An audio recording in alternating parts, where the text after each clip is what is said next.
आपको कहीं भी किसी भी मुद्दे पे ऐसा नहीं लगेगा कि ये सिनेमा मैंने क्यों देखा। सिनेमा देखने के बाद आपको लगेगा कि जिस पैसे का आपने टिकट कटाया है वो पैसा आपका वसूल है।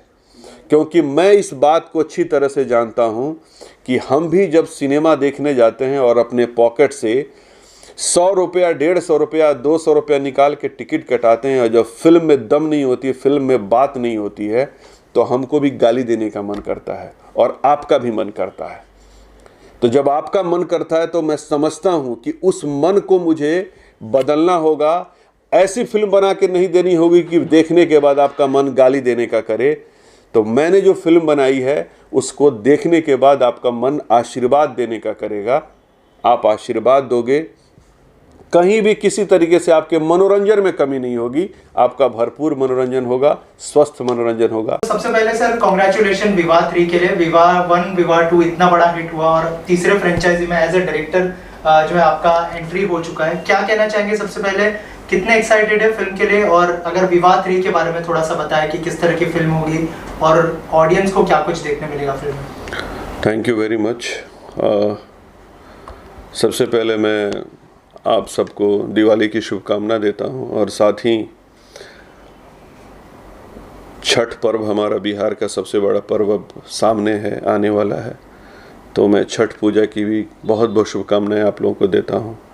छठी मैया आप सबके जीवन में हमेशा उजियारा रखें, आपके सारे जो दुख दर्द तकलीफ़ हैं उसको दूर करें और आपके आंगन में खुशियां ही खुशियां, यही मेरी शुभकामना है। और जो भी दर्शक इस प्रोग्राम को देख रहे हैं उनसे भी, उनके लिए भी मैं छठी मैया के सामने हाथ जोड़ता हूं, उनसे विनती करता हूं कि आप सबके घर में भी खुशहाली हो और छठी मैया हमेशा आपके घर खुशियों से भरे रहें। जी, आपका जो प्रश्न था कि विवाह सीरीज़, तो देखिए ये विवाह सीरीज़ की शुरुआत हमारे मंजुल ठाकुर जी ने एज ए डायरेक्टर किया और प्रोड्यूसर इसके निशांत उज्ज्वल जी।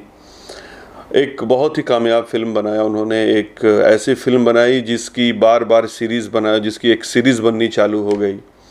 उसके बाद उसको और अच्छा उसमें प्रेमांशु सिंह जी ने किया। फिर वहीं प्रोड्यूसर, हमारे हीरो और प्रोड्यूसर उसके सेम रहते हैं, बस बदलते रहते हैं, डायरेक्टर और नायिका बदलते रहती हैं उनकी। अब तीसरा जो विवाह सीरीज़ का विवाह 3 है वो मुझे मिला। सौभाग्यशाली हूँ मैं कि मुझे ये सीरीज़ का, एक हिट सीरीज़ का एक फ़िल्म करने को मिला है और मैंने अपनी योग्यता के हिसाब से, जैसा हो सकता है, जितना जानता हूँ उसके हिसाब से मैंने भरपूर उस चीज़ को परोसने की कोशिश की है। विवाह चूँकि हमनी के गांव नगर और देहात से रिलेटेड चीज़ है, हमनी के बियाहे कहल जाला, शादी तना होना, बियाह होता कि ना, बियाह भइल कि ना। तो ये शादी और बियाह के जो जितना भी घटनाक्रम बा वो स्वयं के ज़िंदगी में भी गुजरल बा। स्वयं भी शादी हुई है हमारी और शादी के जो रस्म व रिवाज और जो उसकी प्रथाएं हैं वो सब बखूबी निभाए गए हमारी शादी में भी, और अब तक याद है। और कई फिल्मों में मैंने छोटे छोटे तौर पे उसको परोसने की कोशिश की। विवाह 3 में भरपूर परोसा हूँ और विवाह 3 में जितनी जो संस्कार है वो भरपूर लाने की कोशिश किया हूँ। तो विवाह 3 करते हुए बहुत ही आनंद आया और मैं शुक्रगुजार हूँ अपने प्रोड्यूसर निशांत उज्ज्वल जी का, RBF फिल्म्स का, और अपने विगत जो हमारे डायरेक्टर्स मंजुल ठाकुर जी और प्रेमांशु जी, जिन्होंने एक अच्छी सीरीज़ बनाई, उसका मुझे पार्ट बनने का मौका मिला। सर इसके अलावा क्या क्या चैलेंजेस ध्यान में थे आपके, क्योंकि जैसे मैंने स्टार्टिंग में मेंशन किया दोनों जो सीरीज थी वो सुपर हिट थी, तो क्या वो कहीं ना कहीं माइंड में था कि इसको भी उसी लेवल पे लेके जाना है एज ए डायरेक्टर, अगर कुछ कहना चाहे? और वो जो 2 सीरीज के डायरेक्टर अलग थे, आप जो है एंट्री हुई है आपकी, तो क्या चैलेंजेस ध्यान में थे और कैसा एक्सपीरियंस रहा पूरी सीरीज करने का? देखिए, खिलाड़ी हो या फिर कोई डायरेक्टर हो या कोई भी जो क्रिएटिव आदमी जो अपना काम करने के लिए फील्ड में उतरता है, तो शुरुआती दौर पे वो एक क्रिएटिव काम लेकर के चलता है कि मैं एक फ़िल्म अच्छी बनाऊंगा, और चैलेंज के तौर पे नहीं लेना होता है इसको, क्योंकि चैलेंज के तौर पे लीजिएगा तो आप बहुत टेंस हो जाएंगे, आपके दिमाग पे बहुत ज़्यादा प्रेशर रहेगा और पता नहीं आप अच्छा काम कर पाएँ कि नहीं कर पाएँ, पर अगर काम को आप एंजॉय करते हुए आपको स्वयं अगर आनंद आ रहा है कि हाँ इस काम को करते हुए मुझे बहुत मज़ा आ रहा है, तो जो दर्शक, क्योंकि हम लोग वो चीज़ बेचते हैं, वो चीज़ बनाते हैं, वो काम करते हैं जो लोगों का इंटरटेनमेंट करता है, तो जब स्वयं का इंटरटेनमेंट आपके काम से होने लगे तो आप दूसरों को भी इंटरटेन करेंगे। तो कोई चैलेंज नहीं था, बस ये थी रिस्पॉन्सिबिलिटी एक था कि हाँ भैया 2 लोगों ने बहुत अच्छी फिल्म बनाई है, तो मैं भी उन तक उनसे बेस्ट करने की तो कोशिश करूँगा, लेकिन कम से कम उन तक जो बनाए हैं वैसी तो बना ही लूँ और अपने दर्शकों को उस हद तक का इंटरटेनमेंट तो ज़रूर दूँ। सर मेरा सवाल ये है, मैंने ट्रेलर देखा, मुझे ट्रेलर अच्छे लगे, गाने बहुत अच्छे लगे। जी। विवाह शब्द जब नाम आता है तो एक आनंद का पल होता है, खुशी का पल होता है। जी जी जी। शुरुआत में विवाह के अंदर आम्रपाली जी शराब पीते हुए दिखती हैं और एंडिंग गोली पे खत्म हो रहा है सर। हाँ हाँ। ये एक शुभ घड़ी तो नहीं दिखी सर मुझे इसमें। हाँ। क्या कुछ इसमें आपने प्लान किया है?